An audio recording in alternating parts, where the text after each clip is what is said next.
28 April 2003 ರಾಜಸ್ಥಾನ್ನ Ajmer district ನ ಸಾವರ್ police ಸ್ಟೇಷನ್ಗೆ ಒಂದು ಅನ್ನೋನ್ ಕಾಲ್ ಬರುತ್ತೆ. ಆ ಕಾಲ್ ಮಾಡಿರುವಂತ ವ್ಯಕ್ತಿ ತುಂಬಾನೇ ಪ್ಯಾನಿಕ್ ಆಗಿರ್ತಾರೆ, ಏನನ್ನು ನೋಡಿ ತುಂಬಾನೇ ಭಯ ಪಟ್ಕೊಂಡಿರ್ತಾರೆ ಅನ್ಸುತ್ತೆ. ಆ ವ್ಯಕ್ತಿ ಹೇಳ್ತಾರೆ, ಸರ್ ನಾನು ಜಶ್ವಂತಪುರ ಅನ್ನೋ ಹಳ್ಳಿಯಿಂದ ಕಾಲ್ ಮಾಡ್ತಾ ಇದ್ದೀನಿ. ನಮ್ಮೂರ್ನ ಬನಾಸ್ ಹೊಳೆನಲ್ಲಿ ಒಂದು ವ್ಯಕ್ತಿಯ ಕಟ್ಟಾಗಿರುವಂತಹ ತಲೆ ಬುರುಡೆ ಬಿದ್ದಿದೆ ಅಂತ ಹೇಳಿ. ಹೌದು, ನೀವು ಕರೆಕ್ಟ್ ಆಗಿ ಕೇಳಿಸ್ಕೊಂಡ್ರಿ, ಒಬ್ಬ ಮನುಷ್ಯನ ಕತ್ತರಿಸಿದ ತಲೆ ಬುರುಡೆ. ಪೊಲೀಸ್ ಆಫೀಸರ್ಸ್ ಆತನ ಹೆಸರು ಏನು ಅಂತ ಕೇಳೋಷ್ಟ್ರಲ್ಲೇನೆ ಆ ಕಾಲ್ ಕಟ್ ಆಗಿತ್ತು. ನಂತರ ಕೆಲವು ಆಫೀಸರ್ಸ್ ತಕ್ಷಣನೇ ಆ ಸ್ಥಳಕ್ಕೆ ರೀಚ್ ಆಗ್ತಾರೆ. ಈ ಬೇಸಿಗೆ ಟೈಮ್ ಆಗಿರೋದ್ರಿಂದಾಗಿ ಆ ನದಿ ಕಂಪ್ಲೀಟ್ ಡ್ರೈ ಆಗಿತ್ತು. ಅಂಡ್ ಅದೇ ನದಿಗಿದ್ದಂತಹ ಬ್ರಿಡ್ಜ್ ನ ಪಿಲ್ಲರ್ 11ರ ಬಳಿ ಒಬ್ಬ ಮನುಷ್ಯನ ಕತ್ತರಿಸಿದ ತಲೆ ಬಿದ್ದಿತ್ತು. ಪೊಲೀಸರು ಅದ್ರ ಹತ್ರ ಹೋಗಿ ಕ್ಲೋಸ್ಲಿ ಎಕ್ಸಾಮಿನ್ ಮಾಡಿದಾಗ ಅವ್ರಿಗೊಂದು ಶಾಕಿಂಗ್ ವಿಷಯ ಗೊತ್ತಾಗುತ್ತೆ. ಆ ತಲೆನ ತುಂಬಾ ಬ್ರೂಟಲ್ ಆಗಿ ಸುಟ್ಟಿದ್ದಾರೆ. ಯಾಕಂದ್ರೆ ಆ ವ್ಯಕ್ತಿ ಯಾರು ಅಂತ ಗೊತ್ತಾಗಬಾರ್ದು ಅನ್ನೋ ಕಾರಣದಿಂದಾಗಿ. ಪೊಲೀಸರು ಸ್ಥಳಕ್ಕೆ ಬರೋ ಅಷ್ಟರಲ್ಲೇನೆ ಸುತ್ತಮುತ್ತ ಇರುವಂತಹ ಊರಿನ ಎಲ್ಲಾ ಜನರು ಅಲ್ಲಿ ಬಂದು ಸೇರಿದ್ರು.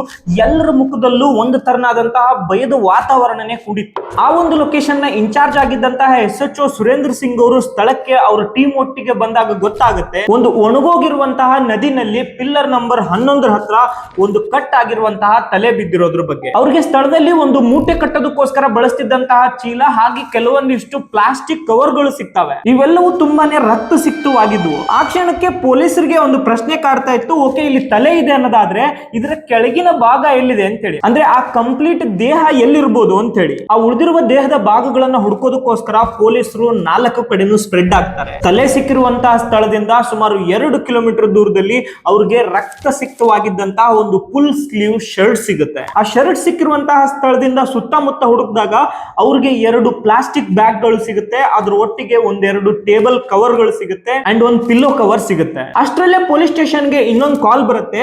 ಯಾವ ಸ್ಥಳದಲ್ಲಿ ತಲೆ ಸಿಕ್ಕಿದೆ ಆ ಸ್ಥಳದಿಂದ 5 ಕಿಲೋಮೀಟರ್ ದೂರದಲ್ಲಿ ರೋಡ್ ಪಕ್ಕದಲ್ಲಿ ಇರುವಂತಹ ಒಬ್ಬ ರೈತರ ಬಾವಿನಲ್ಲಿ ಒಂದು ಪ್ಲಾಸ್ಟಿಕ್ ಕವರ್ ತೇಲ್ತಾ ಇದೆ. ಅಂಡ್ ಆ ಪ್ಲಾಸ್ಟಿಕ್ ಕವರ್ ನಿಂದ ಬರ್ತಿರುವಂತಹ ಸ್ಮೆಲ್ ತುಂಬಾನೇ ಕೆಟ್ಟದಾಗಿದೆ, ಇದು ತುಂಬಾ ಸಸ್ಪಿಷಿಯಸ್ ಆಗಿ ಕಾಣಿಸ್ತಿದೆ ಅಂತ ಹೇಳಿ. ತಕ್ಷಣ ಸ್ಥಳಕ್ಕೆ ಬಂದಂತಹ ಪೊಲೀಸರು ಅಲ್ಲಿದ್ದಂತಹ ರೈತರ ಸಹಾಯದೊಟ್ಟಿಗೆನೆ ಒಂದು ಕಬ್ಬಿಣದ ಹುಕ್ ನ ತಗೊಂಡು ಆ ಪ್ಲಾಸ್ಟಿಕ್ ಬ್ಯಾಗ್ ಅನ್ನ ಹೊರಗಡೆ ತೆಗಿತಾರೆ. ಯಾವಾಗ ಆ ಬ್ಯಾಗ್ ನ ಹೊರ ತೆಗೆಯಲಾಗುತ್ತೆ, ಅದನ್ನ ನೋಡಿದ ಮೇಲೆ ಅಲ್ಲಿದ್ದಂತಹ ಜನರಾಗ್ಬೋದು, ಅಲ್ಲಿದ್ದಂತಹ ಪೊಲೀಸರು ಆಗ್ಬೋದು, ಶಾಕ್ ಆಗಿ ಹೋಗಿದ್ರು. ಪೊಲೀಸರು ಆ ಬ್ಯಾಗ್ ನ ಕಟ್ ಮಾಡಿದಾಗ ಅದ್ರೊಳಗಡೆಗೆ 2 ಬೆಡ್ಶೀಟ್ ಅನ್ನು ಯೂಸ್ ಮಾಡಿ ಏನೋ ಕಟ್ಟಿರೋದು ಪೊಲೀಸರಿಗೆ ಗೊತ್ತಾಗುತ್ತೆ. ನೆಕ್ಸ್ಟ್ ಆ 2 ಬೆಡ್ಶೀಟ್ ಗಳನ್ನ ತೆಗೆದ ಮೇಲೆ ಅದ್ರ ಒಳಗಡೆಗೆ ಬೆತ್ತಲೆ ಇರುವಂತಹ ತಲೆ ಇಲ್ದಿರುವಂತಹ ಒಂದು ದೇಹ ಸಿಗುತ್ತೆ. ಇಲ್ಲಿ ಸಿಕ್ಕಿರಂತಹ ದೇಹ ಏನಿದೆ ಅದನ್ನ ತುಂಬಾ ಬಾರಿ ಒಂದು ಚೂಪಾದ ವಸ್ತುವಿನಿಂದ ಕೊಚ್ಚಲಾಗಿತ್ತು. ಮತ್ತೆ ಅಲ್ಲಲ್ಲಿ ಆ ದೇಹದ ಮೇಲೆ ಸುಟ್ಟ ಗಾಯಗಳು ಕೂಡ ಇದ್ವು. ಅಂಡ್ ಆ ದೇಹದಿಂದ ತುಂಬಾನೇ ಕೆಟ್ಟದಾದಂತಹ ದುರ್ವಾಸನೆಯನ್ನು ಬರ್ತಾ ಇತ್ತು ಅಂತಾನೆ ಹೇಳ್ಬೋದು. ಈ ಸಿಚುವೇಶನ್ ಪೊಲೀಸರಿಗೆ ಎಷ್ಟು ಕೆಟ್ಟದಾಗಿತ್ತು ಅಂದ್ರೆ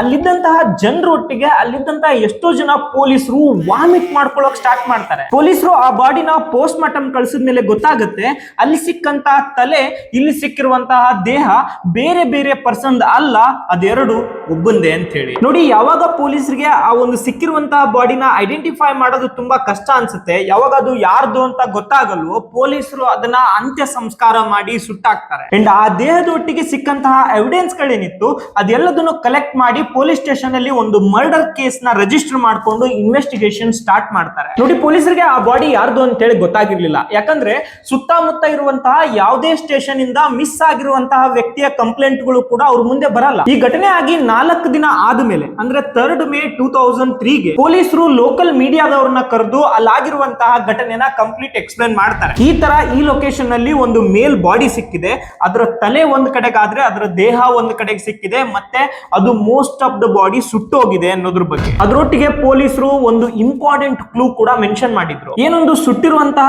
ತಲೆ ಪೊಲೀಸರಿಗೆ ಸಿಕ್ಕಿದೆ, ಆ ಒಂದು ಮನುಷ್ಯನ ಎಡಗಣ್ಣಿನ ಕೆಳಗಡೆಗೆ ಒಂದು ಸ್ಟೀಲ್ ವೈರ್ ನ ಹಾಕಲಾಗಿತ್ತು. ಇದರಿಂದ ಗೊತ್ತಾಗ್ತಾ ಇತ್ತು ಸತ್ತಿರುವಂತಹ ವ್ಯಕ್ತಿ ಒಂದ್ಸಾರಿ ಫೇಶಿಯಲ್ ಸರ್ಜರಿ ಮಾಡಿಸಿದ್ದಾರೆ ಅನ್ನೋದ್ರ ಬಗ್ಗೆ. ನೋಡಿ, ಈ ಹಂತಕ್ಕೆ ಪೊಲೀಸರ ಹತ್ರ ಇರುವಂತಹ ಒನ್ ಅಂಡ್ ಓನ್ಲಿ ಕ್ಲೂ ಈ ಸ್ಟೀಲ್ ವೈರ್ ಮಾತ್ರ. ಇದರಿಂದಾನೇ ಪೊಲೀಸರು ಸತ್ತಿರುವಂತಹ ವ್ಯಕ್ತಿ ಯಾರು ಅಂತ ಹೇಳಿ ಕಂಡುಹಿಡಿಬೇಕು. ಸೊ ಹಾಗಾಗಿ ಈ ಸ್ಟೀಲ್ ವೈರ್ ಈ ಮರ್ಡರ್ ಮಿಸ್ಟ್ರಿನಲ್ಲಿ ತುಂಬಾನೇ ದೊಡ್ಡ ಪಾತ್ರ ವಹಿಸುತ್ತೆ. ಅಷ್ಟಕ್ಕೂ ಇಲ್ಲಿ ಸತ್ತು ಬಿದ್ದಿರುವಂತಹ ವ್ಯಕ್ತಿ ಆದ್ರೂ ಯಾರು, ಆತನನ್ನ ಇಷ್ಟೊಂದು ಭೀಕರವಾಗಿ ಸಾಯಿಸುವಂತಹ ಕಾರಣನಾದ್ರೂ ಏನಿತ್ತು, ಕೊನೆವರೆಗೂ ಮಿಸ್ ಮಾಡದೆ ನೋಡಿ. ಈ ಕೇಸ್ ನಿಮ್ಗೆ ಒಂದು ಅನ್ಪ್ರೆಡಿಕ್ಟಬಲ್ ಕೇಸ್ ಆಗಿರುತ್ತೆ. ಅಂಡ್ ಅದರೊಟ್ಟಿಗೆ ನೀವು ನಮ್ಮ ಚಾನೆಲ್ ನ ಇಲ್ಲಿವರೆಗೂ ಸಬ್ಸ್ಕ್ರೈಬ್ ಮಾಡಿಲ್ಲ ಅಂದ್ರೆ ದಯವಿಟ್ಟು ಸಬ್ಸ್ಕ್ರೈಬ್ ಮಾಡ್ಕೊಳ್ಳಿ.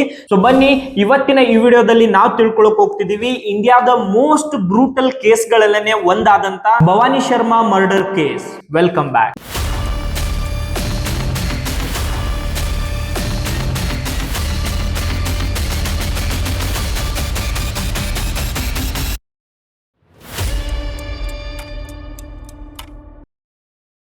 ನೋಡಿ, ಜಶವಂತಪುರ್ನಿಂದ ಸುಮಾರು 150 ಕಿಲೋಮೀಟರ್ ದೂರದಲ್ಲಿ ಏಷ್ಯಾದ ಅತಿ ದೊಡ್ಡ ಮಾರ್ಬಲ್ ಮಾರ್ಕೆಟ್ ಇದೆ, ಕಿಶನ್ಗರ್. ಈ ಕಿಶನ್ಗರ್ ನಲ್ಲಿ ಒಬ್ಬ ದೊಡ್ಡ ಬಿಸ್ನೆಸ್ ಮನ್ ಇದ್ರು, ಅವರೇ ಈ ಭವಾನಿ ಶರ್ಮಾ. ಈ ಭವಾನಿ ಶರ್ಮಾ ಅವರು ಒಬ್ಬ ಮಾರ್ಬಲ್ ಬಿಸ್ನೆಸ್ ಮನ್ ಆಗಿದ್ರು. ಸ್ವಲ್ಪ ದಿನದಿಂದ ಇವರ ಆಫೀಸಿಗೆ ಬರ್ತಾ ಇರ್ಲಿಲ್ಲ. ಇವರ ಆಫೀಸ್ ಮತ್ತೆ ಗೋಡನ್ ಅನ್ನ ಇವರ ಹೆಂಡತಿ ನಿಧಿ ಶರ್ಮಾ ಅವರೇ ನೋಡ್ಕೋತಾ ಇದ್ರು. ನೀವೇನ್ ಫೋಟೋದಲ್ಲಿ ನೋಡ್ತಾ ಇದ್ರಿ, ಇವರೇ ಭವಾನಿ ಶರ್ಮಾ ಮತ್ತೆ ಅವ್ರ ವೈಫ್ ನಿಧಿ ಶರ್ಮಾ. ಈ ಫೋಟೋ ನೋಡಿದಾಗ ನಿಮ್ಗೆ ಗೊತ್ತಾಗುತ್ತೆ ಅವರಿಬ್ರು ತುಂಬಾನೇ ಖುಷಿ ಆಗಿದ್ರು. ಯಾಕಂದ್ರೆ ಈ ಸಂದರ್ಭಕ್ಕೆ ಅವ್ರಿಗೊಂದು 2ನೇ ಮಗು ಆಗಿತ್ತು. ಈ ಭವಾನಿ ಶರ್ಮಾ ಅವರು ಅವರ ತಂದೆ ತಾಯಿಯನ್ನ ಬಿಟ್ಟು ಇವರ ಹೆಂಡತಿ ಮಕ್ಕಳ ಜೊತೆಗೆ ಸಪರೇಟ್ ಆಗಿ ಮನೆ ಮಾಡ್ಕೊಂಡು ಜೀವನ ಮಾಡ್ತಾ ಇದ್ರು. ಅಂಡ್ ವಾರದಲ್ಲಿ ಅಟ್ಲೀಸ್ಟ್ 2 ರಿಂದ 3 ಬಾರಿ ಆದ್ರೂ ಅವರ ಮನೆಗೆ ಹೋಗಿ ಅವರ ತಂದೆ ತಾಯಿನ ಮಾತಾಡ್ಸ್ಕೊಂಡ್ ಬರ್ತಾ ಇದ್ರು. ಇದೇ ವಿಷಯಕ್ಕೆ ಸಂಬಂಧಪಟ್ಟಂಗೆನೆ ಭವಾನಿ ಶರ್ಮಾ ಮತ್ತೆ ಅವರ ಹೆಂಡತಿಗೆ ಅವಾಗ ಸಣ್ಣ ಪುಟ್ಟ ಜಗಳಗಳು ಆಗ್ತಾನೆ ಇತ್ತು. ನಿಧಿ ಶರ್ಮಾ ಅವರು ಕ್ವಶನ್ ಮಾಡ್ತಾ ಇದ್ರು, ಏನಕ್ಕೆ ನೀನು ನಿಮ್ಮ ತಂದೆ ತಾಯಿ ಮನೆಗೆ ಅಷ್ಟೊಂದು ಸರಿ ಹೋಗ್ತೀಯಾ?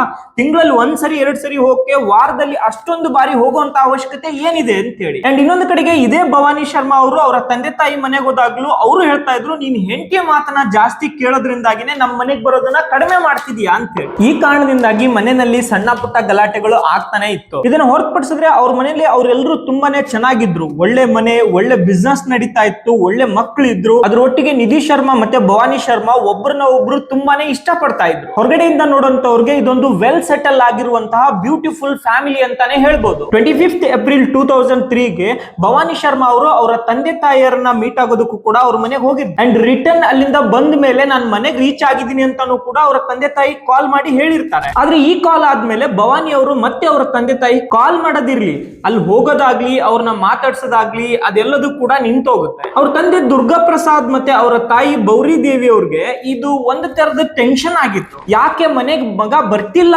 ಅನ್ನೋದು ಅವ್ರ ದೊಡ್ಡ ಯೋಚನೆ ಆಗಿತ್ತು. ಯಾಕಂದ್ರೆ ಭವಾನಿ ಶರ್ಮಾ ಅವರು ಯಾವತ್ತೂ ಈ ತರ ಕಾಲ್ ಮಾಡದೆ ಇರ್ತಾ ಇರಲಿಲ್ಲ, ಅವ್ರ ಮನೆಗೆ ಹೋಗದೆ ಇರ್ತಾ ಇರ್ಲಿಲ್ಲ. ಸೊ ಅದರಿಂದಾಗಿ ಅವರ ತಂದೆ ಗೋಡಂಬಿಗೆ ಕಾಲ್ ಮಾಡಿ ಕೇಳ್ತಾರೆ, ಆಫೀಸಿಗೆ ಕಾಲ್ ಮಾಡಿ ಕೇಳ್ತಾರೆ. ಅವಾಗ ಗೊತ್ತಾಗತ್ತೆ ಗೋಡಂಗೂ ಕೂಡ ಭವಾನಿ ಶರ್ಮಾ ಅವ್ರು ಬರ್ತಿಲ್ಲ ಅಂತ ಹೇಳಿ. ಅವರ ಎಲ್ಲಾ ಕೆಲಸವನ್ನ ಅವರ ಹೆಂಡತಿ ನಿಧಿ ಶರ್ಮಾ ಅವರೇ ಆಫೀಸಿಗೆ ಬಂದು ನೋಡ್ಕೋತಾ ಇದ್ರು. ದುರ್ಗಾ ಪ್ರಸಾದ್ ಅವರು ಇವನ್ ಅವರ ಸೊಸೆ ನಿಧಿಗೂ ಕೂಡ ಕಾಲ್ ಮಾಡಿ ಕೇಳ್ತಾರೆ, ಎಲ್ಲಿದ್ದಾನೆ ಭವಾನಿ ಶರ್ಮಾ? ಎಷ್ಟು ನಾನು ಕಾಲ್ ಮಾಡ್ತಾ ಇದ್ದೀನಿ, ಕಾಲ್ ಕೂಡ ಕನೆಕ್ಟ್ ಆಗ್ತಾ ಇಲ್ಲ, ಇವನ್ ಆತ ಮನೆಗೂ ಕೂಡ ಬರ್ತಿಲ್ಲ ಅಂತ ಹೇಳಿ. ಆ ಟೈಮ್ಗೆ ನಿಧಿ ಹೇಳ್ತಾರೆ, ನಿಮ್ಗೆ ಅಷ್ಟು ಸಮಸ್ಯೆ ಇದೆ ಅಂದ್ರೆ ಬಂದ್ ಗೋಡಮಲ್ಲಿ ನೀವೇ ಹುಡುಕೊಳ್ಳಿ, ಆದ್ರೆ ಮನೆಗೆ ಮಾತ್ರ ಬರಕ್ ಹೋಗ್ಬೇಡಿ, ನಿಮ್ ಸೇವೆ ಮಾಡ್ತಾ ಕುತ್ಕೊಳಕ್ ಆಗಲ್ಲ ನನ್ನ ಮನೆಯಲ್ಲಿ ಅಂತ ಹೇಳಿ. ನೋಡಿ, ದುರ್ಗಾ ಪ್ರಸಾದ್ ಅವ್ರಿಗೆ ಅವ್ರ ಸೊಸೆ ಮಾತಾಡಿದ್ದು ಹೊಸದೇನ್ ಆಗಿರ್ಲಿಲ್ಲ. ಅವಳ ಬಿಹೇವಿಯರ್ ಮೊದ್ಲಿಂದನೂ ಅದೇ ತರ ಇತ್ತು, ಅವಳು ಹಾಗೇನೆ ಮಾತಾಡ್ತಾ ಇದ್ಲು. ಸೊ ಹಾಗಾಗಿ ಅವ್ರ ಅದನ್ನ ಸೀರಿಯಸ್ ಆಗಿ ತಗೊಳ್ಳಲ್ಲ. ಅಂಡ್ ಅವರ ರಿಲೇಟಿವ್ ಮತ್ತೆ ಅವ್ರಿಗೆ ಗೊತ್ತಿರೋ ಕಡೆಯಿಂದ ಭವಾನಿ ಶರ್ಮಾ ಎಲ್ಲಿರ್ಬೋದು ಅಂತ ಹೇಳಿ ಸರ್ಚ್ ಮಾಡ್ಲಿಕ್ಕೆ ಸ್ಟಾರ್ಟ್ ಮಾಡ್ತಾರೆ. ಇವನ್ ಅವರ ರಿಲೇಟಿವ್ ಕೂಡ ಭವಾನಿ ಶರ್ಮಾ ಅವ್ರನ್ನ ಸರ್ಚ್ ಮಾಡಂತ ಪ್ರಯತ್ನ ಮಾಡ್ತಾರೆ. ಬಟ್ ಯಾರಿಗೂ ಭವಾನಿ ಶರ್ಮಾ ಎಲ್ಲಿದ್ದಾರೆ, ಎಲ್ಲಿ ಹೋಗಿದ್ದಾರೆ ಅನ್ನೋದ್ರ ಬಗ್ಗೆ ವಿಷಯ ಗೊತ್ತಾಗಲ್ಲ.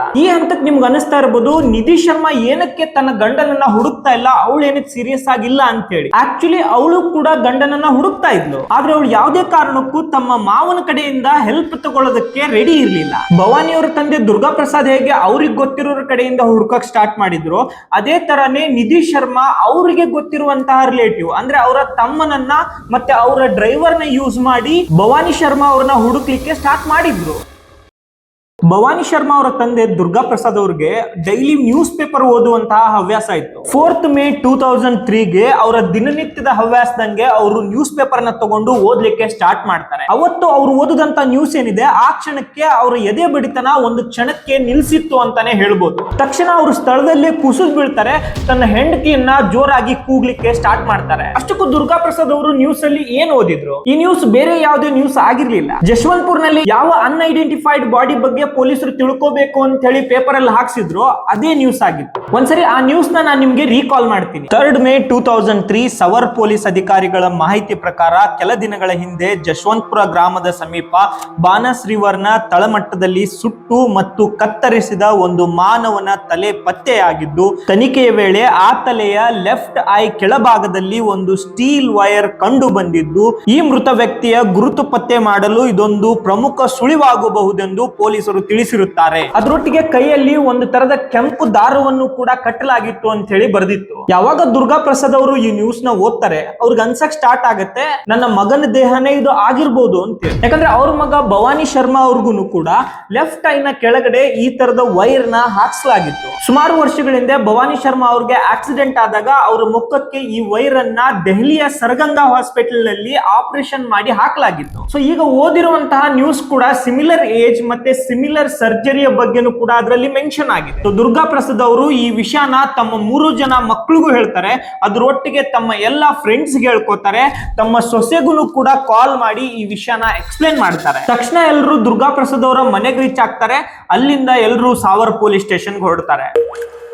ದುರ್ಗಾ ಪ್ರಸಾದ್ ಅವರು ಪೊಲೀಸರಿಗೆ ಹೇಳ್ತಾರೆ, ನನ್ನ ಮಗ ಭವಾನಿ ಶರ್ಮಾ 8 ದಿನಗಳಿಂದ ಕಾಣಿಸ್ತಿಲ್ಲ ಅನ್ನೋದ್ರ ಬಗ್ಗೆ. ಅದರೊಟ್ಟಿಗೆ ಅವ್ರು ಹೇಳ್ತಾರೆ, ನ್ಯೂಸ್ ಪೇಪರ್ ನಲ್ಲಿ ನಾನು ಯಾವ ನ್ಯೂಸ್ ನ ಓದಿದೀನಿ ಅಂಡ್ ಮಕ್ಕದಲ್ಲಿರುವಂತಹ ಆ ಒಂದು ವೈರ್ ಏನಿತ್ತು ಅದ್ರ ಬಗ್ಗೆನೂ ಎಕ್ಸ್ಪ್ಲೇನ್ ಮಾಡ್ತಾರೆ. ಅಂಡ್ ಅವ್ರು ಕೇಳ್ಕೊತಾರೆ, ನನ್ನ ಮಗನ ದೇಹವನ್ನ ನೀವು ನಮಗ್ ತೋರಿಸಿದ್ರೆ ನಾನು ನಿಮ್ಗೆ ಐಡೆಂಟಿಫೈ ಮಾಡಿ ಹೇಳ್ತೀನಿ ಅದು ನನ್ನ ಮಗಂದು ಹೌದಾ ಅಲ್ವಾ ಅನ್ನೋದ್ರ ಬಗ್ಗೆ ಅಂತಾನು ಕೂಡ. ಬಟ್ ಪೊಲೀಸರಿಗೆ ಈ ಸಿಚುವೇಶನ್ ತುಂಬಾನೇ ಅನ್ಕಂಫರ್ಟಬಲ್ ಸಿಚುವೇಶನ್ ಆಗಿತ್ತು ಅಂತ ಹೇಳ್ಬೋದು. ಯಾಕಂದ್ರೆ ಆ ಬಾಡಿಯ ಕಂಡೀಷನ್ ತುಂಬಾ ಕೆಟ್ಟದಾಗಿದ್ದರಿಂದಾಗಿ ಅವ್ರೇ ಅದರ ಅಂತಿಮ ಸಂಸ್ಕಾರ ಮಾಡಿದ್ರು. ಅದನ್ನ ಇವರು ಎಕ್ಸ್ಪ್ಲೇನ್ ಮಾಡ್ತಾರೆ, ಸರ್ ಈ ಸಿಚುವೇಶನ್ ಇದ್ದಿದ್ರಿಂದಾಗಿ ನಾವು ಬಾಡಿನ ಕ್ರಿಮೇಷನ್ ಮಾಡಿದೀವಿ ಅಂತ ಹೇಳಿ. ದುರ್ಗಾ ಪ್ರಸಾದ್ ಅವ್ರಿಗೆ ಇದೊಂದು ತುಂಬಾನೇ ಕಠಿಣವಾದಂತಹ ಸಮಯ ಆಗಿತ್ತು. ಒಂದ್ ಕಡೆಗೆ ಮಗ ಕಳೆದೋಗಿದ್ದಾನೆ ಅಂಡ್ ಅದ್ರ ಒಟ್ಟಿಗೆ ಸತ್ತಿರುವಂತಹ ದೇಹವನ್ನ ಐಡೆಂಟಿಫೈ ಮಾಡಕ್ಕೂ ಆತನ ಡೆಡ್ ಬಾಡಿ ಅವ್ರ ಹತ್ರ ಉಳಿದಿಲ್ಲ. ಅಂಡ್ ಜೊತೆಗಿರುವಂತಹ ಎಲ್ಲಾ ರಿಲೇಟಿವ್ಸ್ ಅನ್ಕೋತಿದ್ದಾರೆ ಯಾವುದೇ ಕಾರಣಕ್ಕೂ ಆ ಡೆಡ್ ಬಾಡಿ ಸತ್ತಿರುವಂತಹ ವ್ಯಕ್ತಿ ನಮ್ಮ ಭವಾನಿ ಶರ್ಮಾ ಆಗದೆ ಇರ್ಲಿ ಅಂತ ಹೇಳಿ. ಅಂಡ್ ಅದೇ ಸ್ಟೇಷನ್ ಅಲ್ಲಿ ಅವರೊಟ್ಟಿಗೆ ಇರುವಂತಹ ನಿಧಿ ಶರ್ಮಾ ಅವರು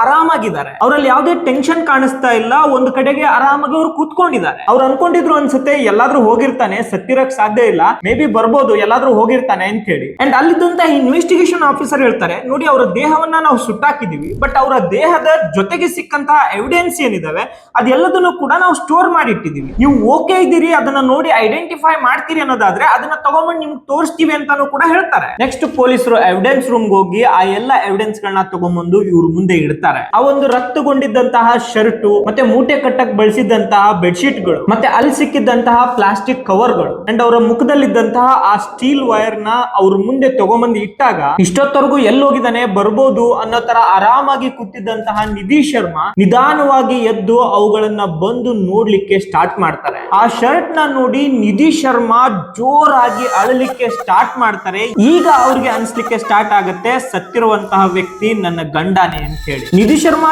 ಜೋರಾಗಿ ಅಳ್ತಾ ಇದ್ರು ಅಂದ್ರೆ ಜೋರಾಗಿ ಅಳ್ತಾ ಇದ್ರು. ಅವರನ್ನ ಕಂಟ್ರೋಲ್ ಮಾಡೋದು ಅಲ್ಲಿದ್ದಂತಹ ಜನರಿಗೆ ತುಂಬಾನೇ ಕಷ್ಟದ ಕೆಲಸ ಆಗಿತ್ತು. ಅದ್ರ ಮಧ್ಯದಲ್ಲೇ ನಿಧಿ ಶರ್ಮಾ ಕನ್ಫರ್ಮ್ ಮಾಡ್ತಾರೆ, ಈ ಶರ್ಟ್ ನನ್ನ ಗಂಡಂದೇ, ಮನೆಯಿಂದ ಹೋಗೋ ದಿನ ಇದೇ ಶರ್ಟ್ ನಲ್ಲೇ ನನ್ನ ಗಂಡ ಇದ್ದ ಅಂತ ಹೇಳಿ. ನೋಡಿ ಈ ಕ್ಷಣಕ್ಕೆ ಇನ್ವೆಸ್ಟಿಗೇಟ್ ಮಾಡ್ತಿದ್ದಂತಹ ಪೊಲೀಸರಿಗೆ ಆ ಕಂಪ್ಲೀಟ್ ಫ್ಯಾಮಿಲಿ ಮೇಲೆನೆ ಡೌಟ್ ಅನಿಸ್ತಿದೆ. ಬಟ್ ಜಸ್ಟ್ ಒಂದು ಡೌಟ್ ಮೇಲೆನೆ ಅವ್ರನ್ನ ಇನ್ವೆಸ್ಟಿಗೇಟ್ ಮಾಡಕ್ ಆಗಲ್ಲ, ಒಂದು ಸರ್ಟನ್ ಪ್ರೂಫ್ಸ್ ಅಂತ ಪೊಲೀಸರಿಗೆ ಬೇಕಾಗಿರುತ್ತೆ. ಅಂಡ್ ಭವಾನಿ ಶರ್ಮಾ ಅವರ ತಂದೆ ದುರ್ಗಾ ಪ್ರಸಾದ್ ಅವರು ಹೇಳ್ತಾ ಇದ್ರು, ಇದು ನನ್ನ ಮಗಂದೇ ಶರ್ಟ್ ಆಗಿರ್ಬೋದು ಅಂತ ಹೇಳಿ. ಪೊಲೀಸ್ ಹೇಳ್ತಾರೆ, ಹಾ ಆಗಿರ್ಬೋದು, ಬಟ್ ಆಗದೇನೂ ಇರಬಹುದು. ಜಸ್ಟ್ ಒಂದು ಶರ್ಟ್ ಮತ್ತೆ ಬೆಡ್ಶೀಟ್ ಮೇಲೆ ಸತ್ತಿರುವಂತಹ ವ್ಯಕ್ತಿ ನಿಮ್ಮ ಮಗನೇ ಅಂತ ಹೇಳಿ ಫೈನಲ್ ಮಾಡಕ್ ಆಗಲ್ಲ ಅನ್ನೋದು ಪೊಲೀಸರು ವಾದ ಆಗಿರುತ್ತೆ. ಪೊಲೀಸರು ಅಂತ್ಯ ಸಂಸ್ಕಾರ ಮಾಡಿರುವಂತಹ ವ್ಯಕ್ತಿ ಮತ್ತೆ ಮಿಸ್ ಆಗಿರುವಂತಹ ದುರ್ಗಾ ಪ್ರಸಾದ್ ಎರಡು ಒಬ್ರೇ ಅಂತ ಹೇಳಲಿಕ್ಕೆ ಪೊಲೀಸರಿಗೆ ಒಂದು ಸ್ಟ್ರಾಂಗ್ ಎವಿಡೆನ್ಸ್ ಬೇಕಾಗಿತ್ತು. ಅವಾಗ ದುರ್ಗಾ ಪ್ರಸಾದ್ ಅವರು ಹೇಳ್ತಾರೆ, ನೋಡಿ ನಿಮ್ಗೇನ್ ತಲೆ ಸಿಕ್ಕಿದೆ, ಆ ತಲೆನಲ್ಲಿ ಏನು ನೀವು ಸ್ಟೀಲ್ ವೈರ್ ಇದೆ ಅಂತ ಹೇಳ್ತಿದ್ರಿ, ಅದೇ ತರನೇ ನನ್ನ ಮಗನ ತಲೆನಲ್ಲೂ ಕೂಡ ಸರ್ಜರಿನಲ್ಲಿ ನಾವು ಸ್ಟೀಲ್ ವೈರ್ ನ ಹಾಕ್ಸಿದ್ವಿ. 11 ವರ್ಷದ ಹಿಂದೆ ಒಂದು ಬೈಕ್ ಆಕ್ಸಿಡೆಂಟ್ ಆದಾಗ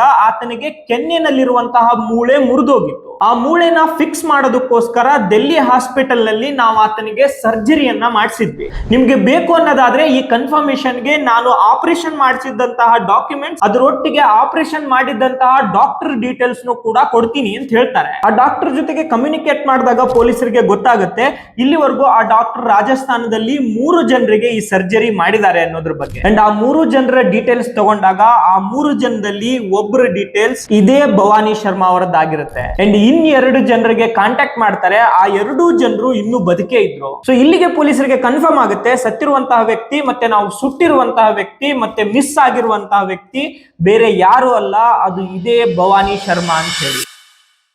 ನೋಡಿ ಪೊಲೀಸರಿಗೆ ಕನ್ಫರ್ಮ್ ಆಗಿತ್ತು, ಓಕೆ ಇದು ಭವಾನಿ ಶರ್ಮಾನೆ ಅಂತ ಹೇಳಿ. ಬಟ್ ಪೊಲೀಸರಿಗೆ ಕಂಡು ಹಿಡಿಬೇಕಾಗಿತ್ತು, ಓಕೆ ಈತನನ್ನ ಯಾರು ಕೊಲೆ ಮಾಡಿದ್ರು ಮತ್ತೆ ಯಾಕೆ ಕೊಲೆ ಮಾಡಿದ್ರು ಅನ್ನೋದ್ರ ಬಗ್ಗೆನೂ ಕೂಡ. ಪೊಲೀಸರ ಮೊದಲು ಡೌಟ್ ಹೋಗೋದು ಆತನ ಹೆಂಡತಿ ನಿಧಿ ಶರ್ಮಾ ಮೇಲೆ. ಬಟ್ ಪೊಲೀಸರ ಡೌಟ್ ಅನ್ನ ಅವಳ ಮೇಲೆ ಕಡಿಮೆ ಮಾಡೋದಕ್ಕೂ ಕೂಡ ಕೆಲವೊಂದಿಷ್ಟು ಕಾರಣಗಳು ಇದ್ವು. ಭವಾನಿ ಶರ್ಮಾ ವೆಲ್ ಪರ್ಸನಾಲಿಟಿ ಹೊಂದಿದಂತಹ ವ್ಯಕ್ತಿ ಆದ್ರೆ ನಿಧಿ ಶರ್ಮಾ ಕುಳ್ಳಕ್ಕೆ ತೆಳ್ಳಗೆ ಇದ್ದಂತಹ ಲೇಡಿ, ಅವಳು ಈತನನ್ನ ಇಷ್ಟೊಂದು ಭೀಕರವಾಗಿ ಹೇಗೆ ಸಾಯಿಸಕ್ಕೆ ಸಾಧ್ಯ ಇದೆ ಅಂತ ಹೇಳಿ. ಅಂಡ್ ಅದರೊಟ್ಟಿಗೆ ನಿಧಿ ಶರ್ಮಾಗೆ 2 ಜನ ಮಕ್ಕಳಿದ್ದಾರೆ. ಅಂಡ್ ಆತ ಕಳೆದಿರೋ ದಿನದಿಂದ ಹಿಡಿದು ಪೊಲೀಸ್ ಸ್ಟೇಷನ್ ಗೆ ಬರೋ ದಿನದವರೆಗೂ ಕೂಡ ನಿಧಿ ಶರ್ಮಾ ಆತನ ಡ್ರೈವರ್ ಮತ್ತೆ ಆತನ ತಮ್ಮನೊಟ್ಟಿಗೆ ತನ್ನ ಗಂಡನನ್ನ ಹುಡುಕಿಸ್ತಾ ಇದ್ದಾರೆ. ನೆಕ್ಸ್ಟ್ ಪೊಲೀಸರ ಡೌಟ್ ಹೋಗೋದು ಭವಾನಿ ಶರ್ಮಾ ಅವರ ತಂದೆ ತಾಯಿ ಮತ್ತೆ ಅವರ ಬ್ರದರ್ಸ್ ಮೇಲೆ. ಎಲ್ಲರನ್ನೂ ಕೂಡ ಸ್ಟೇಷನ್ ಕರೆಸಿ ಒನ್ ಬೈ ಒನ್ ಇನ್ವೆಸ್ಟಿಗೇಟ್ ಮಾಡಿದಂತಹ ಪೊಲೀಸರಿಗೆ ಗೊತ್ತಾಗುತ್ತೆ ಇವರು ಒಬ್ಬರ ಮೇಲೆ ಒಬ್ರು ಹಾಕೋತಿದ್ದಾರೆ ಬಿಟ್ರೆ ಯಾರ ಕಡೆಯಿಂದನೂ ಕೂಡ ಯೂಸ್ಫುಲ್ ಇನ್ಫಾರ್ಮೇಶನ್ ಅನ್ನೋದು ಪೊಲೀಸರಿಗೆ ಸಿಗ್ತಾ ಇರಲ್ಲ. ಬಟ್ ನಿಧಿ ಶರ್ಮಾ ಅವ್ರನ್ನ ಹೊರತುಪಡಿಸಿ ಉಳಿದಿದ್ದಂತಹ ಎಲ್ಲರಲ್ಲೂ ಬರ್ತಿದ್ದಂತಹ ಬೇಸಿಕ್ ರಿಪ್ಲೈ ಏನು ಅಂದ್ರೆ ಭವಾನಿ ಶರ್ಮಾ ಅಂಡ್ ನಿಧಿ ಶರ್ಮಾ ತುಂಬಾನೇ ಜಗಳ ಆಡ್ತಿದ್ರು ಅನ್ನೋದ್ರ ಬಗ್ಗೆ. ಅಂಡ್ ನಿಧಿ ಶರ್ಮಾ ಅವರ ತಮ್ಮ ಭವಾನಿ ಶರ್ಮಾ ಅವರಿಗೆ ಕಾಲ್ ಮಾಡಿ ತುಂಬಾ ಸರಿ ಬೆದರಿಕೆ ಹಾಕ್ತಿದ್ರು ಅಂತಾನು ಕೂಡ ಹೇಳಲಾಗುತ್ತೆ. ಈ ಒಂದು ಡೌಟ್ ಮೇಲೆ ನಿಧಿ ಶರ್ಮಾ ಅವರ ತಮ್ಮನನ್ನ ಸ್ಟೇಷನ್ ಕರೆಸಿ ಪೊಲೀಸರು ಇನ್ವೆಸ್ಟಿಗೇಷನ್ ಸ್ಟಾರ್ಟ್ ಮಾಡ್ತಾರೆ. ಮೊದಲು ಅವಳ ತಮ್ಮ ಹೇಳ್ತಾನೆ ನನಗೆ ಏನು ಗೊತ್ತಿಲ್ಲ, ನಾನು ಆತನನ್ನ ಕಾಂಟ್ಯಾಕ್ಟ್ ಕೂಡ ಮಾಡಿಲ್ಲ ಅಂತ ಹೇಳಿ. ಆದ್ರೆ ಭವಾನಿ ಶರ್ಮಾ ಅವ್ರಿಗೆ ಈತ ಪದೇ ಪದೇ ಕಾಲ್ ಮಾಡ್ತಿದ್ದ ಅನ್ನೋದ್ರ ಬಗ್ಗೆ ಪೊಲೀಸರ ಹತ್ರ ಪ್ರೂಫ್ ಇತ್ತು. ಯಾಕಂದ್ರೆ ಭವಾನಿ ಶರ್ಮಾ ಅವರ ಪ್ರತಿ ಒಂದು ಕಾಲ್ ಡೀಟೇಲ್ಸ್ ಗಳನ್ನು ಕೂಡ ಪೊಲೀಸರು ಮೊದಲೇ ಚೆಕ್ ಮಾಡ್ಕೊಂಡಿದ್ರು. ಸೊ ಈತ ಸುಳ್ಳು ಹೇಳ್ತಿದ್ದಾನೆ ಅಂತ ಪೊಲೀಸರಿಗೆ ಅವಾಗ ಗೊತ್ತಾಗುತ್ತೋ ಆತನ ಮೇಲೆ ಇನ್ವೆಸ್ಟಿಗೇಷನ್ ನ ನೆಕ್ಸ್ಟ್ ಸ್ಟೆಪ್ ನ ಇವರು ಸ್ಟಾರ್ಟ್ ಮಾಡ್ತಾರೆ. ಆತನ ಮುಂದ್ಗಡೆಗೆ ಅವರ ಅಕ್ಕ ನಿಧಿ ಶರ್ಮಾಳನ್ನ ಕೂರಿಸ್ಕೊಂಡು ನೆಕ್ಸ್ಟ್ ಇನ್ವೆಸ್ಟಿಗೇಷನ್ ನ ಸ್ಟಾರ್ಟ್ ಮಾಡ್ತಾರೆ. ನೋಡಿ, ಆಸ್ ಪರ್ ರೂಲ್ಸ್ ಪ್ರಕಾರ ಪೊಲೀಸರು ಯಾವುದೇ ಅಕ್ಯೂಸ್ ಗಳನ್ನ ಹೊಡೆಯೋ ಹಾಗಿಲ್ಲ. ಆದ್ರೆ ಯಾವಾಗ ಇದೊಂದು ಮರ್ಡರ್ ಕೇಸ್ ಇರುತ್ತೆ, ಅದರಲ್ಲೂ ಕೂಡ ಇಷ್ಟೊಂದು ಬ್ರೂಟಲ್ ಆಗಿ ಒಬ್ಬ ವ್ಯಕ್ತಿ ಸತ್ತಿದ್ದಾನೆ ಅಂದಾಗ ಆ ತರದ ಇನ್ವೆಸ್ಟಿಗೇಷನ್ ಟೈಮ್ ನಲ್ಲಿ ಕೆಲವೊಂದು ಬಾರಿ ಈ ಥರ್ಡ್ ಡಿಗ್ರಿ ಅನ್ನೋದನ್ನ ಎಂಟರ್ ಆಗಿ ಹಾಕ್ತಾರೆ. ತನ್ನ ತಮ್ಮನನ್ನ ತನ್ನ ಎದುರುಗಡೆನೆ ಇನ್ವೆಸ್ಟಿಗೇಟ್ ಮಾಡ್ತಿದ್ದಂತಹ ರೀತಿನ ನೋಡಿ ನಿಧಿ ಶರ್ಮಾ ತಮ್ಮ ತಪ್ಪನ್ನ ತಾವು ಒಪ್ಕೋತಾರೆ. ನಿಧಿ ಶರ್ಮಾ ಹೇಳ್ತಾರೆ, ಹೌದು ನನ್ನ ಗಂಡನನ್ನ ನಾನೇ ಸಾಯಿಸಿದೀನಿ, ನನ್ನ ಕೈಯಾರೇನೆ ಸಾಯಿಸಿದೀನಿ ಅನ್ನೋದ್ರ ಬಗ್ಗೆ. ನೆಕ್ಸ್ಟ್ ಪೊಲೀಸ್ ಕೇಳ್ತಾರೆ, ಓಕೆ ಯಾವ ಕಾರಣಕ್ಕೋಸ್ಕರ ಸಾಯಿಸಿದಿರಿ ಮತ್ತೆ ಹೇಗೆ ಸಾಯಿಸಿದಿರಿ ಅನ್ನೋದ್ರ ಬಗ್ಗೆ. ನೆಕ್ಸ್ಟ್ ಅವ್ಳು ಹೇಳಿದಂತಹ ಸ್ಟೋರಿ ಏನಿದೆ ಪೊಲೀಸರಿಗಲ್ಲ ನಿಮ್ಗೂ ಕೂಡ ಊಹೆ ಮಾಡ್ಕೊಳ್ಳೋಕ್ಕೂ ಸಾಧ್ಯ ಇಲ್ಲ. ನಿಧಿ ಶರ್ಮಾ ಅವ್ರಿಗೆ ಅವ್ರ ಗಂಡನ ಬಗ್ಗೆ ಡೌಟ್ ಇತ್ತು. ಆತ ಡೆಲ್ಲಿ ಮತ್ತೆ ಮುಂಬೈಗೆ ಫ್ಲೈಟ್ ನಲ್ಲಿ ಹೋಗಿ ಅಲ್ಲಿ ನೈಟ್ ಕ್ಲಬ್ ಗಳಲ್ಲಿ ಬೇರೆ ಬೇರೆ ಹೆಣ್ಣು ಮಕ್ಕಳ ಜೊತೆಗೆ ಎಂಜಾಯ್ ಮಾಡ್ತಾನೆ ಅಂತ ಹೇಳಿ. ಇದು ಜಸ್ಟ್ ಅವರ ಡೌಟ್ ಆಗಿತ್ತು. ಅಂಡ್ ಎರಡನೇದಾಗಿ ಭವಾನಿ ಶಂಕರ್ ಹೆಂಡತಿ ಆಗಿರೋ ನನಗಿಂತ ಜಾಸ್ತಿ ಅವರ ಫ್ಯಾಮಿಲಿನ ಇಷ್ಟ ಪಡ್ತಾರೆ ಅಂತ ಹೇಳಿ ಇವರ ವಾದ ಆಗಿತ್ತು. ಅವ್ರಿಗೆ ಅನಿಸ್ತಾ ಇತ್ತು ಎಲ್ಲಿ ನಮ್ಮ ಎಂಟೈರ್ ಆಸ್ತಿಯನ್ನ ಅವರ ತಂದೆ ತಾಯಿ ಮತ್ತೆ ಅವರ ಅಣ್ಣ ತಮ್ಮಂದ್ರಿಗೆನೆ ಬರೀಬಹುದು ಅನ್ನೋದು. ಸೊ ಆ ಒಂದು ಕಾರಣದಿಂದನೇ ಅವ್ರನ್ನ ಸಾಯಿಸಬೇಕು ಅನ್ನುವಂತ ಪ್ಲಾನ್ ಗೆ ಅವಳು ಫಿಕ್ಸ್ ಆಗಿದ್ಲು. ನೆಕ್ಸ್ಟ್ ಅವಳು ಹೇಳ್ತಾಳೆ ತನ್ನ ಗಂಡನನ್ನ ಯಾವ ರೀತಿಯಾಗಿ ಸಾಯಿಸಿದೆ ಅಂತ ಹೇಳಿ. ನೋಡಿ, ಈ ಕೊಲೆನ ನಿಧಿ ಶರ್ಮಾ ಒಬ್ಳೆ ಮಾಡಿರ್ಲಿಲ್ಲ. ಅವಳಿಗೆ ಈ ಕೊಲೆನಲ್ಲಿ ಸಪೋರ್ಟ್ ಮಾಡೋದಕ್ಕೆ ಅವಳು ಒಬ್ಬನೇ ಹೆಲ್ಪ್ ತಗೊಂಡಿದ್ಲು. ಆ ವ್ಯಕ್ತಿ ಬೇರೆ ಯಾರು ಆಗಿರ್ಲಿಲ್ಲ, ಇವ್ರ ಮನೆಯಲ್ಲಿ ಡ್ರೈವರ್ ಆಗಿ ಕೆಲಸ ಮಾಡ್ತಿದ್ದಂತಹ ಅಶೋಕ್. ಈ ಅಶೋಕ್ ಭವಾನಿ ಶರ್ಮಾ ಅವರ ಫ್ರೆಂಡ್ ಆಗಿದ್ದ. ಮತ್ತೆ ಭವಾನಿ ಶರ್ಮಾ ಅವರು ಇವ್ರಿಗೆ ಸಾಲದ ರೂಪದಲ್ಲಿ ಒಂದು ಕಾರ್ ಕೂಡ ಕೊಡಿಸಿರ್ತಾರೆ. ನಿಧಿ ಶರ್ಮಾ ಅಶೋಕ್ಗೆ ಒಂದು ಆಫರ್ ಕೊಡ್ತಾರೆ, ಇಫ್ ಇನ್ ಕೇಸ್ ಏನಾದ್ರೂ ನೀನು ನನ್ನ ಗಂಡನನ್ನ ಸಾಯಿಸೋದಕ್ಕೋಸ್ಕರ ನನಗೇನಾದ್ರೂ ಹೆಲ್ಪ್ ಮಾಡಿದ್ರೆ ನನ್ನ ಗಂಡ ಕೊಟ್ಟಿರುವಂತಹ ಸಾಲದ ದುಡ್ಡು ಏನಿದೆ ಅದನ್ನ ನಾನು ನಿನಗೆ ಕ್ಲೋಸ್ ಮಾಡ್ತೀನಿ, ಆ ದುಡ್ಡನ್ನ ನಾನು ನಿನ್ನ ಹತ್ರ ತಗೊಳ್ಳಲ್ಲ ಅಂತ ಹೇಳಿ. ಅದಕ್ಕೆ ಒಪ್ಕೊಂಡಿದ್ದಂತಹ ಅಶೋಕ್ ಇವಳೊಟ್ಟಿಗೆ ಅವಳ ಗಂಡನನ್ನ ಸಾಯಿಸೋದಕ್ಕೋಸ್ಕರ ಅಂದ್ರೆ ಇವನ ಸ್ನೇಹಿತನನ್ನ ಸಾಯಿಸೋದಕ್ಕೋಸ್ಕರ ಒಪ್ಕೋತಾನೆ. 26 ಏಪ್ರಿಲ್ 2003 ಗೆ ಸಂಜೆ ಒಂದು 7 ಗಂಟೆ ಸಮಯಕ್ಕೆ ನಿಧಿ ಆತನ ಗಂಡ ಭವಾನಿ ಶರ್ಮಾಗೆ ಕುಡಿಯೋದಕ್ಕೋಸ್ಕರ ಜ್ಯೂಸ್ ಕೊಡ್ತಾಳೆ. ಅದ್ರ ಒಳಗಡೆಗೆ ಇವಳು ಸ್ಲೀಪಿಂಗ್ ಟ್ಯಾಬ್ಲೆಟ್ಸ್ ಕೂಡ ಹಾಕೊಟ್ಟಿರ್ತಾಳೆ. ಅವನು ಅದನ್ನು ಕುಡಿದು ಮಲ್ಕೊಂಡ ಬೆಲೆ ಇವಳು ಅಶೋಕ್ ನ ಕಾಲ್ ಮಾಡಿ ಮನೆಗೆ ಬರಕ್ ಹೇಳ್ತಾಳೆ. ಅಶೋಕ್ ಬರುವಾಗ ತನ್ನೊಟ್ಟಿಗೆ ಒಂದು ಕೊಡಲಿನ ತಗೊಂಡು ಇವ್ರ ಮನೆಗೆ ರೀಚ್ ಆಗ್ತಾನೆ. ಇವರಿಬ್ರು ಸೇರಿ ಆತನನ್ನ ಬೆಡ್ ನಿಂದ ಎತ್ಕೊಂಡ್ ಬಂದು ಡೈನಿಂಗ್ ಟೇಬಲ್ ಮೇಲೆ ಒಂದು ಪ್ಲಾಸ್ಟಿಕ್ ಕವರ್ ಅನ್ನ ಹಾಕಿ ಅದ್ರ ಮೇಲೆ ಮಲಗಿಸಿ ಆ ಒಂದು ಕೊಡಲಿಯಿಂದ ಆತನನ್ನ ಹೊಡಿಲಿಕ್ಕೆ ಸ್ಟಾರ್ಟ್ ಮಾಡ್ತಾರೆ. ನೋಡಿ, ಇವ್ರು ಮಾಡ್ತಿದ್ದಂತಹ ಹಲ್ಲೆ ಎಷ್ಟರ ಮಟ್ಟಿಗೆ ಕ್ರೂರವಾಗಿತ್ತು ಅಂದ್ರೆ ನಿದ್ರೆ ಮಾತ್ರೆ ಹಾಕದ ಮೇಲೆ ಮಲಗಿದ್ದಂತಹ ಭವಾನಿ ಶರ್ಮಾ ಆ ಪೆಟ್ಟುಗಳ ನೋವಿಗೆ ಎಚ್ಚರ ಆಗಿ ಒದ್ದಾಡ್ಲಿಕ್ಕೆ ಸ್ಟಾರ್ಟ್ ಮಾಡ್ತಾರೆ. ಅಷ್ಟರಲ್ಲೇನೆ ಈ ಅಶೋಕ್ ತನ್ನ ಸ್ನೇಹಿತನ ತಲೆಗೆ ಆ ಕೊಡಲಿಯಿಂದ ಜೋರಾಗಿ ಹೊಡಿತಾನೆ. ಆದ್ರೆ ಭವಾನಿ ಶರ್ಮಾ ಇಷ್ಟಾದ ಮೇಲೂ ಕೂಡ ಸತ್ತಿರ್ಲಿಲ್ಲ, ಅವ್ರು ಇನ್ನೂ ಉಸಿರಾಡ್ತಾ ಇದ್ರು. ಅಡುಗೆ ಮನೆಯಿಂದ ಒಂದು ಚೂಪಾದ ಕತ್ತಿ ತಗೊಂಬಂದಂತಹ ನಿಧಿ ಶರ್ಮಾ ಅವರು ತನ್ನ ಗಂಡನನ್ನ ತರಕಾರಿ ಕಟ್ ಮಾಡೋ ಹಾಗೆ ಆತನ ಕುತ್ತಿಗೆಯನ್ನ ಕೊಯ್ಲಿಕ್ಕೆ ಸ್ಟಾರ್ಟ್ ಮಾಡ್ತಾರೆ. ನೆಕ್ಸ್ಟ್ ಆತನ ಕುತ್ತಿಗೆಯಿಂದ ಬರ್ತಿದ್ದಂತಹ ಬ್ಲಡ್ ಅನ್ನ ಒಂದು ಬಾಟಲ್ ತಗೊಂಡ್ಬಂದು ಆ ಬಾಟಲ್ ನಲ್ಲಿ ಸ್ಟೋರ್ ಕೂಡ ಮಾಡ್ತಾರೆ. ಇಷ್ಟೆಲ್ಲ ಮಾಡಿದ್ರು ಕೂಡ ಇವರ ಆಕ್ರೋಶ ಇಲ್ಲಿಗೆ ಮುಗ್ದಿರ್ಲಿಲ್ಲ. ಆತನ ದೇಹವನ್ನ ತಗೊಂಡು ತಮ್ಮ ಮನೆಯ ಬೇಸ್ಮೆಂಟ್ ಕೆಳಗಡೆ ಹೋಗಿ ಅದನ್ನ ಸುಡ್ಲಿಕ್ಕೆ ಸ್ಟಾರ್ಟ್ ಮಾಡ್ತಾರೆ. ಬಟ್ ಯಾವಾಗ ಅದು ಸ್ಮೆಲ್ ಅನ್ಸುತ್ತೋ ಇದನ್ನ ಸ್ವಲ್ಪ ಸ್ವಲ್ಪ ಸುಡ್ಬೇಕು ಅಂತ ಹೇಳಿ ಆತನ ತಲೆನ ತಗೊಂಡು ಟೆರೆಸ್ ಮೇಲೆ ಹೋಗಿ ಸುಡ್ಲಿಕ್ಕೆ ಸ್ಟಾರ್ಟ್ ಮಾಡ್ತಾರೆ. ಇವ್ರ ಪ್ಲಾನ್ ಆಗಿತ್ತು ಮನೇಲೇನೆ ಇದನ್ನ ಸ್ವಲ್ಪ ಸ್ವಲ್ಪ ಸುಟ್ಟು ಖಾಲಿ ಮಾಡ್ಬೇಕು ಅಂತ ಹೇಳಿ. ಸೊ ಅದಕ್ಕೋಸ್ಕರ ಇವರು ಚಿಕನ್ ಸುಡುವಂತಹ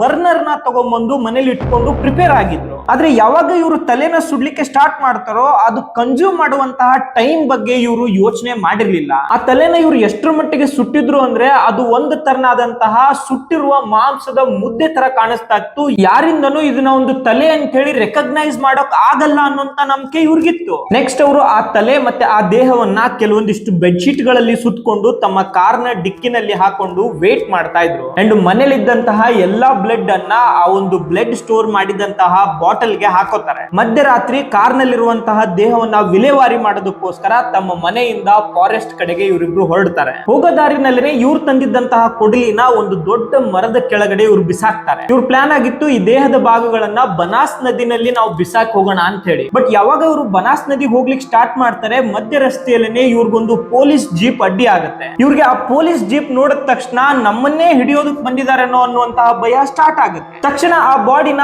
ಅಲ್ಲೇ ಬಿಸಾಕ್ ಹೋಗೋಣ ಅಂತ ಹೇಳಿ ಆ ದೇಹವನ್ನ ಹೊರಗಡೆ ತೆಗೆದಾಗ ಪಕ್ಕದಲ್ಲಿದ್ದಂತಹ ಬಾವಿ ಇವ್ರಿಗೆ ಕಾಣಿಸುತ್ತೆ. ಆ ಬಾವಿನಲ್ಲಿ ಅವ್ರ ದೇಹವನ್ನ ಕಟ್ಟಿದ್ದಂತಹ ಬ್ಯಾಗ್ ಸಮೇತನೆ ಅದನ್ನ ಬಿಸಾಕ್ತಾರೆ. ನೆಕ್ಸ್ಟ್ ಪೊಲೀಸ್ ಜೀಪ್ ಯಾವಾಗ ಇವ್ರ ಕಡೆ ಬರ್ತಿಲ್ಲ ಅನ್ನೋದು ಇವ್ರಿಗೆ ಗೊತ್ತಾಗುತ್ತೋ ಅವ್ರು ತಂದಿದ್ದಂತಹ ತಲೆ ಬುರುಡಿಯನ್ನ ಬನಾಸ್ ನದಿಗೆ ತಂದು ಬಿಸಾಕ್ತಾರೆ. ಅಂಡ್ ಅಲ್ಲಿಂದ ರಿಟರ್ನ್ ಹೋಗುವಂತಹ ಸಂದರ್ಭದಲ್ಲಿ ಅವ್ರೇನು ರಕ್ತವನ್ನ ಸ್ಟೋರ್ ಮಾಡ್ಕೊಂಡ್ಬಂದಿದ್ದಂತಹ ಬಾಟಲ್ ಇತ್ತು ಅದನ್ನ ಒಂದು ಗುಂಡಿ ತೆಗೆದು ಅದನ್ನ ಹೂತಾಕ್ತಾರೆ. ಮನೆಗೆ ಬಂದ್ಮೇಲೆ ನಿಧಿ ಶರ್ಮಾ ಅವ್ರ ತಮ್ಮನಿಗೆ ಈ ಎಲ್ಲಾ ವಿಷಯನೂ ಕೂಡ ಹೇಳಿದ್ಲು. ಮತ್ತೆ ಅಶೋಕ್ ಮತ್ತೆ ಅವರ ತಮ್ಮನನ್ನ ಇನ್ನೊಂದು ಸಾರಿ ಮನೆಗೆ ಕರೆಸಿ ನಾವು ಭವಾನಿ ಶರ್ಮಾನ ಹುಡುಕೋ ತರ ನಾಟಕ ಮಾಡ್ಬೇಕು ಅಂತ ಹೇಳಿ ಅಲ್ಲಿ ಇಲ್ಲಿ ಅವಳ ಗಂಡನನ್ನ ಹುಡುಕುವಂತಹ ನಾಟಕನು ಕೂಡ ಇವಳು ಮಾಡ್ತಾಳೆ. ಈ ಎಲ್ಲಾ ಸ್ಟೋರಿ ಕೇಳಿದಂತಹ ಪೊಲೀಸರು ಒಂದು ಕ್ಷಣಕ್ಕೆ ಬೆವ್ತು ಹೋಗಿದ್ರು. ಅವಳು ಪೊಲೀಸರನ್ನ ಅವಳೊಟ್ಟಿಗೆ ಕರ್ಕೊಂಡು ಹೋಗ್ತಾಳೆ. ಯಾವ ಜಾಗದಲ್ಲಿ ನಾವು ರಕ್ತವನ್ನ ಹೂತ್ ಹಾಕಿದ್ವಿ ಅಂತ ಹೇಳಿ ತೋರಿಸ್ತಾಳೆ. ಅದರೊಟ್ಟಿಗೆ ಯಾವ ಜಾಗದಲ್ಲಿ ನಾವು ಆ ಕೊಡಲಿನ ಬಿಸಾಕಿದ್ವಿ ಅಂತ ಹೇಳಿ ತೋರಿಸ್ತಾಳೆ. ಇನ್ನೂ ಹೆಚ್ಚಿನ ಎವಿಡೆನ್ಸ್ ಗಳನ್ನ ಕಲೆಕ್ಟ್ ಮಾಡ್ಬೇಕು ಅಂತ ಹೇಳಿ ಪೊಲೀಸರ ಇನ್ನೊಂದು ಟೀಮ್ ಭವಾನಿ ಶರ್ಮಾ ಅವರ ಮನೆನ ಹೋಗಿ ಸರ್ಚ್ ಮಾಡ್ತಾರೆ. ಅವಾಗ ಅವ್ರಿಗೆ ಭವಾನಿ ಶರ್ಮಾ ಅವರು ಬರೀತಿದ್ದಂತಹ ಒಂದು ಡೈರಿ ಸಿಗುತ್ತೆ. ನೋಡಿ, ಭವಾನಿ ಶರ್ಮಾ ಅವ್ರಿಗೆ ಡೈರಿ ಬರೆಯುವಂತ ಹವ್ಯಾಸ ಇತ್ತು. ದಿನ ಏನಾಗುತ್ತೆ ಅದೆಲ್ಲದನ್ನು ಕೂಡ ಡೈರಿನಲ್ಲಿ ಬರೀತಾ ಇದ್ರು. ಭವಾನಿ ಶರ್ಮಾ ಅವರು ಅವ್ರ ಮೇಲೆ ಆಗಬಹುದಾದಂತಹ ಈ ಕೊಲೆ ಪ್ರಯತ್ನ ಏನಿದೆ ಅದನ್ನ ಮೊದಲೇ ಪ್ರಿಡಿಕ್ಟ್ ಮಾಡಿದ್ರು ಅಂತಾನೆ ಹೇಳ್ಬೋದು. ಆ ಡೈರಿನ ಓದಂತಹ ಪ್ರತಿಯೊಬ್ಬರಿಗೂ ಕಣ್ಣಲ್ಲಿ ನೀರು ಬರೋದಂತರೂ ನಿಜ. ಈ ಡೈರಿಯಿಂದಾಗಿ ನಿಧಿ ಶರ್ಮಾ ಅವರ ತುಂಬಾ ವಿಷಯಗಳು ಹೊರಗಡೆ ಬರುತ್ತೆ. 4th ಜನವರಿ 2002ಗೆ ಅವ್ರು ಬರೆದಿದ್ದಾರೆ, ನನ್ನ ಮತ್ತೆ ನಿಧಿ ಮಧ್ಯೆ ಇವತ್ತು ಮತ್ತೆ ಜಗಳ ಆಯ್ತು. ಅವಳು ನನಗೆ ಡಿವೋರ್ಸ್ ಕೊಡ್ಬೇಕು ಅನ್ನೋದಕ್ಕೋಸ್ಕರ ತುಂಬಾ ಗಲಾಟೆ ಮಾಡಿದ್ಲು. ಕೋರ್ಟ್ಗೆ ಹೋಗೋಣ ಅಂತ ಹೇಳಿ ತುಂಬಾನೇ ಫೋರ್ಸ್ ಮಾಡಿದ್ಲು. ನಾನ್ ಬೇಕು ಅಂತಾನೆ 2 ಗಂಟೆವರೆಗೂ ಟೈಮ್ ನ ವೇಸ್ಟ್ ಮಾಡಿದೆ. 2 ಗಂಟೆ ಆದ್ಮೇಲೆ ಕೋರ್ಟ್ ಕ್ಲೋಸ್ ಆಗಿರುತ್ತೆ ಅಂತ ಹೇಳಿ ಅಲ್ಲಿಂದ ನಾವು ಒಬ್ಬ ವಕೀಲನ ಹತ್ರ ಹೋದ್ವಿ. ವಕೀಲ್ ನಮ್ನಿಬ್ರು ಕೂರಿಸ್ಕೊಂಡು ತುಂಬಾ ಕನ್ವಿನ್ಸ್ ಮಾಡೋ ಪ್ರಯತ್ನ ಮಾಡ್ದ. ಬಟ್ ನಿಧಿ ಕೋಪಗೊಂಡು ಅಲ್ಲಿಂದ ಎದ್ದು ಹೋದ್ಲು. ನೆಕ್ಸ್ಟ್ 1st ಜೂನ್ 2002 ಇವತ್ತು ನಿಧಿ ನನ್ ಜೊತೆ ಜಗಳ ಮಾಡಿದ್ಲು. ನಮ್ಮ ರಿಲೇಟಿವ್ ನಲ್ಲಿ ನಾನ್ ಜಗಳ ಮಾಡ್ತೀನಿ ಅನ್ನೋದ್ರ ಬಗ್ಗೆ ನೀನ್ ಹೇಳ್ತೀಯಾ, ನನ್ನ ಕ್ಯಾರೆಕ್ಟರ್ ಅಸಾಸಿನೇಷನ್ ನೀನ್ ಮಾಡ್ತಿದ್ಯಾ ಅಂತ ಹೇಳಿ. ಅಂಡ್ ನೀನ್ ನನ್ನ ಕಂಪನಿನ ಕ್ಲೋಸ್ ಮಾಡಿಲ್ಲ ಅಂದ್ರೆ ನಾನ್ ನಿನ್ ಮೇಲೆ ಕೇಸ್ ಹಾಕ್ತೀನಿ ಅಂತಾನು ಕೂಡ ಅವಳು ನನ್ನ ಹೆದರಿಸಿದ್ಲು. 4th ಜೂನ್ 2002 ನನಗ್ ಭಯ ಆಗ್ತಿದೆ, ಅವಳು ನನ್ನ ಊಟದಲ್ಲಿ ವಿಷ ಹಾಕ್ಬಹುದು ಅಂತ ಹೇಳಿ. ಯಾಕೆ ಅಂತ ಗೊತ್ತಿಲ್ಲ, ಇತ್ತೀಚೆಗೆ ನನಗೆ ಅವಳು ಜೊತೆಗಿರೋದಕ್ಕೆ ಜೀವ ಹೋಗುತ್ತೇನೋ ಅನ್ನುವಂತಹ ಭಯನ ಸೃಷ್ಟಿ ಮಾಡ್ತಿದೆ. ಇದೆಲ್ಲ ನೋಡಿದಾಗ ಅನ್ಸುತ್ತೆ ಭವಾನಿ ಅವ್ರಿಗೆ ಗೊತ್ತಿತ್ತು ಅವರ ಹೆಂಡತಿ ಅವರನ್ನ ಕೊಲೆ ಮಾಡುವಂತಹ ಪ್ರಯತ್ನ ಮಾಡ್ತಿದ್ದಾಳೆ ಅನ್ನೋದ್ರ ಬಗ್ಗೆ. ಬಟ್ ಸ್ಟಿಲ್ ಅವರು ಅವರ ರಿಲೇಶನ್ಶಿಪ್ ನ ಉಳಿಸ್ಕೊಳ್ಳುವಂತಹ ಪ್ರಯತ್ನ ಮಾಡ್ತಾ ಇದ್ರು. ಯಾಕಂದ್ರೆ ಅವ್ರಿಗೆ 2 ಜನ ಮಕ್ಕಳಿದ್ರು ಅನ್ನೋ ಕಾರಣ ಆಗಿರ್ಬೋದು. ನೋಡಿ, ಇವನ್ ಈ ಡೈರಿ ಕೂಡ ಹೇಳ್ತಾ ಇತ್ತು ಈ ಕೊಲೆನ ಬೇರೆ ಯಾರೋ ಅಲ್ಲ ಆತನ ಹೆಂಡತಿನೇ ಮಾಡಿದಾಳೆ ಅನ್ನೋದ್ರ ಬಗ್ಗೆ. ಈ ಡೈರಿನು one among the most important evidence ಆಗುತ್ತೆ. ಅವಳನ್ನ ಮತ್ತೆ ಅಶೋಕನ ಅರೆಸ್ಟ್ ಮಾಡಿ ಜೈಲ್ಗೆ ಹಾಕ್ಲಾಗುತ್ತೆ. ಅದರೊಟ್ಟಿಗೆ ಆ 2 ಜನ ಮಕ್ಕಳ ಕಸ್ಟಡಿನ ಭವಾನಿ ಶರ್ಮಾ ಅವರ ತಂದೆ ತಾಯಿ ಕೊಡ್ಲಾಗುತ್ತೆ. ಕೊಲೆ ಮತ್ತೆ ಸಾಕ್ಷಿಗಳನ್ನ ನಾಶ ಮಾಡುವಂತಹ ಪ್ರಯತ್ನದ ಅಡಿಯಲ್ಲಿ ಇವ್ರಿಗೆ ಜೀವಾವಧಿ ಶಿಕ್ಷೆ ಆಗುತ್ತೆ. ರಾಜಸ್ಥಾನ ಹೈಕೋರ್ಟ್ ಕೊಟ್ಟಿದ್ದಂತಹ ಜೀವಾವಧಿ ಶಿಕ್ಷೆ ಕಂಪ್ಲೀಟ್ ಮಾಡಿದ್ಮೇಲೆ 2025ರಲ್ಲಿ ನಿಧಿ ಮತ್ತೆ ಅಶೋಕ್ ಮತ್ತೆ ರಿಲೀಸ್ ಆಗ್ತಾರೆ. ಅಂಡ್ ಇವತ್ತು ಈ ಕ್ರೂರಿಗಳು ನಿಮ್ಮೆಲ್ಲರ ಮಧ್ಯೆನೆ ಜೀವನ ನಡೆಸ್ತಾ ಇದ್ದಾರೆ. ಅಂಡ್ ನಿಧಿ ಶರ್ಮಾ ಆಗಿದ್ದಂತಹ 2 ಜನ ಮಕ್ಕಳೇನಿದ್ರು ಅವರ ಆಸ್ತಿನಲ್ಲಿ ಪಾಲ್ಬೇಕು ಅಂತ ಹೇಳಿ ಇವತ್ತು ಕೇಸ್ ಹಾಕಿ ಆ ಕೇಸ್ ನಡೀತಾ ಇದೆ. ಈ ಕೇಸ್ ನಮ್ಗೊಂದು ದೊಡ್ಡ ಪಾಠನೇ ಕಲಿಸುತ್ತೆ. ಈ ಕೋಪ, ಅನುಮಾನ, ದ್ವೇಷ ಅನ್ನೋದನ್ನ ನಂಬ್ಕೊಂಡು ಆ ಕ್ಷಣಕ್ಕೆ ತಗೊಳ್ಳಂತ ನಿರ್ಧಾರ ಒಂದು ಕುಟುಂಬ ಅಷ್ಟೇ ಅಲ್ಲದೆ ಇಡೀ ಜೀವನವನ್ನೇ ಸರ್ವನಾಶ ಮಾಡುತ್ತೆ ಅನ್ನೋದ್ರ ಬಗ್ಗೆ. ಅಂಡ್ ನೀವು ಇಲ್ಲಿವರೆಗೂ ಕೂಡ ಈ ವಿಡಿಯೋ ನೋಡಿದೀರಾ ಅಂದ್ರೆ ಈ ವಿಡಿಯೋ ನಿಮ್ಗೆ ಇಷ್ಟ ಆಗಿರುತ್ತೆ ಅನ್ಕೋತೀನಿ. ದಯವಿಟ್ಟು ನಮ್ಮ ಚಾನೆಲ್ ನ ಸಬ್ಸ್ಕ್ರೈಬ್ ಮಾಡ್ಕೊಳ್ಳಿ. ಅಂಡ್ ಲಾಸ್ಟ್ ನಾನು ಬೆಂಗಳೂರಿನ ಹೊಸೂರು ರೋಡ್ ನಲ್ಲಿ ಆದಂತಹ ಒಂದು ಮರ್ಡರ್ ಬಗ್ಗೆ ವಿಡಿಯೋ ಮಾಡಿದ್ದೆ. ಅದರ ಲಿಂಕ್ ಇಲ್ಲಿ ಮೆನ್ಷನ್ ಮಾಡಿರ್ತೀನಿ. ಈ ವಿಡಿಯೋ ಆದ್ಮೇಲೆ ನೀವು ಅದನ್ನು ಕೂಡ ನೋಡಬಹುದು. ಅಂಡ್ ಸ್ಪೆಸಿಫಿಕ್ ಆಗಿ ಈ ಕೇಸ್ ಬಗ್ಗೆ ನಿಮ್ಗೆ ಏನ್ ಅನ್ಸುತ್ತೆ ಅನ್ನೋದನ್ನ ಕಮೆಂಟ್ ಸೆಕ್ಷನ್ ಅಲ್ಲಿ ತಿಳಿಸಿ. ಇದೇ ತರದ ಬೇರೆ ಬೇರೆ ವಿಷಯಗಳೊಟ್ಟಿಗೆ ನಿಮ್ ಮುಂದೆ ಬರ್ತೀನಿ. Thank you so much. Bye.